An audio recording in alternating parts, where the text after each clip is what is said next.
to ask you about this because we had this discussion before, and you're absolutely right. Like, you can be so attractive to a woman and put her in the friend zone. In often cases, you can even be more attractive. The concept of this, right? If I recommend guys have a ton of women in their life that you put in the friend zone, because what happens is they compete for your attention. They get you into really cool places. Like, I just walked up on stage for Rufus Du Sol the other day, and I took a bunch of girls up there with me. They compete for your attention. They give you access, and they calibrate you. Like, the girl of your dreams, if you don't have the status to get the girl of your dreams, what if you like almost mimic that avatar and you meet a bunch of girls that are like that, but maybe they're married or a friend of a friend, and you kind of find out, okay, where do these girls go? How do they act? Whatever. Anyway, one thing I was saying is, like, if your girlfriend, though, has a bunch of guy friends, it's a problem, but it's a problem because of the same fucking reason. Like, it's like I'm describing the problem from both sides, but here's the issue. It's not the guys who hit on your girlfriend. They actually aren't the problem. Girls know how to cast away men who hit on them all the time because they're doing it all the time. It's the guy friends that she has that don't hit on her that are the problem. And you understand where I'm going with this? 1,000%. I always say you absorb women, you don't chase them. Yes. And that takes me to a point I'd like to make. I was reading something the other day about the difference between a jiu-jitsu white belt and a black belt. And the article was talking about the main difference is that the white belt goes in and goes for the choke immediately. The practitioner, the one who really has game, waits and waits and waits and waits until he's in a position to where he doesn't have to put any effort at all, and then it's just sleep. And I would say that you could do the same thing in networking and in a situation with a beautiful woman. She's so used to every man going straight for the number, straight to sexual escalation, straight to foreshadowing the possibility of them having sex. Be the guy that's there, and she's like, he's not hitting on me yet. He's not. Next thing you know, she drops her hands, and then, boop. Yeah. That is actually the way to do it. Because it's actually more wholesome as well, if you think about it. If you go in and you're immediately trying to sleep with this girl, then you basically look at her like a piece of meat. Let's just get that out of the way. And then secondly, you have no idea who this person is. You don't know anything about her. She hasn't earned a date. Or she has not earned your affection. And it also lowers your status. Right. And you're giving and you're telling her that you don't have to earn any kind of connection with me for us to sleep together. And so you're rewarding her just for existing, essentially. Guys, consider how outside of the reality this is. She is earning the right to sleep with you. Think about that one more time. Which means, in a nutshell, that you have flipped that dynamic from every other dynamic she's ever had in her life. And again, networking, and be the guy that walks up to the high net worth individual, shakes his hand, looks him dead in the eye, has a normal conversation with him, and he can feel that you're comfortable in it. And that you don't want anything from him, and that you're completely yourself. And he's going to be like, this is the one person that I've spoke to. There's something about that person. They won't even know what it is. The girl will not even know what it is. But it'll be that something there that's different that will make them want to pursue you instead of you pursuing them. I look at pursuing women like a magnet. The more you pursue, the more it goes away.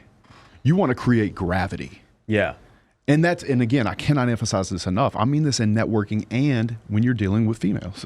Like, it's a one-to-one correlation. It is truly almost the same thing with different subject matter. That's it. So I think a lot of people forget this. They go straight in for it. They think it's their last opportunity, or they're so sporadic, like a white belt, that they go immediately for the thing that they want, when it could be that they attract it. And if you don't take anything away from what we're saying, it would be that. You have to attract it in your own different way. I guess, what were some instances, or one instance maybe, where you started learning these lessons? Because you seem to know this intuitively. Obviously, Mike and I teach to a lot of guys, but you know this from years of experience. So what were the instances that made you learn these lessons early on? I will tell you, it's actually been retrospective. I did naturally have these abilities. It wasn't until I started having to talk about them that I had to go back down the time track of my life and say, okay, what was it that allowed me to create this relationship with this person? I intuitively knew it. So it was just natural EQ at first. But then when I have to explain it to somebody, that's when I really had to dissect it. You know how they say when you teach something to someone, you actually learn the subject even better? Peter Drucker talks about that. So this particular subject for me is one of those subjects. It's like, I've always done quite well in this. And people are now asking me, how did I do it?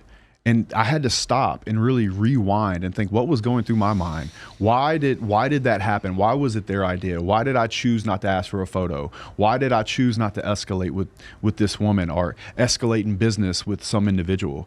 And it really took those questions being asked of me before I could dissect it in a way that I would turn around and tell you exactly what I must have been thinking at the time. Yeah. But it is across the board.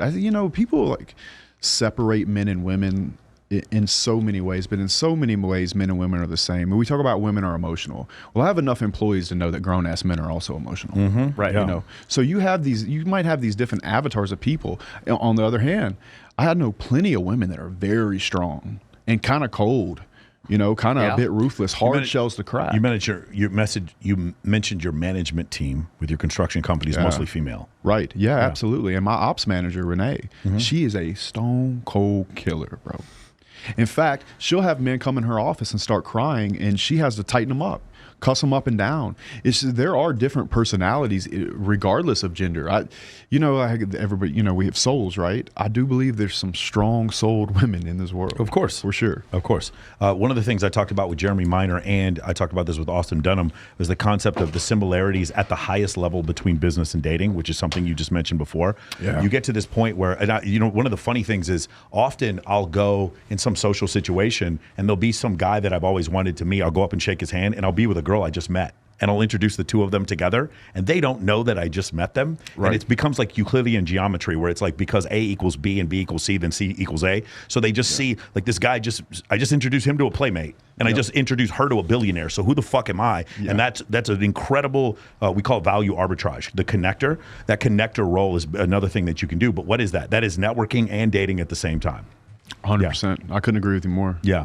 But when you get to the highest level, that highest level of persuasion, it's so funny. If you ever read Oren Klaff's book, Pitch Anything, he talks about destroy beta behavior. I'm like, for pitching a business idea, he says destroy. That is pick up fucking dating talk that he's using. And maintain a high status frame. He goes the beta behavior thing, and then the high status frame. Jeremy Miner talks about that. That's low status behavior. This is exactly dating shit that he's talking about. And then the other one, Oren Klaff talks about is eradicate neediness. Like, that is the most dating shit I've ever heard. Yeah. But it's like when you get to this highest level, because what does that mean, right? Dr. Buss's next book is going to be on prestige. He's also writing a book. He just told me, he wrote me 2 days ago and told me he's writing a book called The Patriarchy Delusion.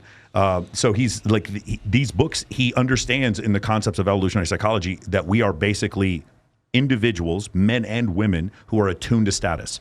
Maybe women slightly more attuned than men, but men also attuned to status, like being able to pick out status with other people. And then in the dating context, it's the same thing, right? The connection that you make and all this kind of stuff. And like you said before, having a ton of female friends, it's incredible. They just get you in everywhere. They introduce you to even if you're not dating them. It's just an incredible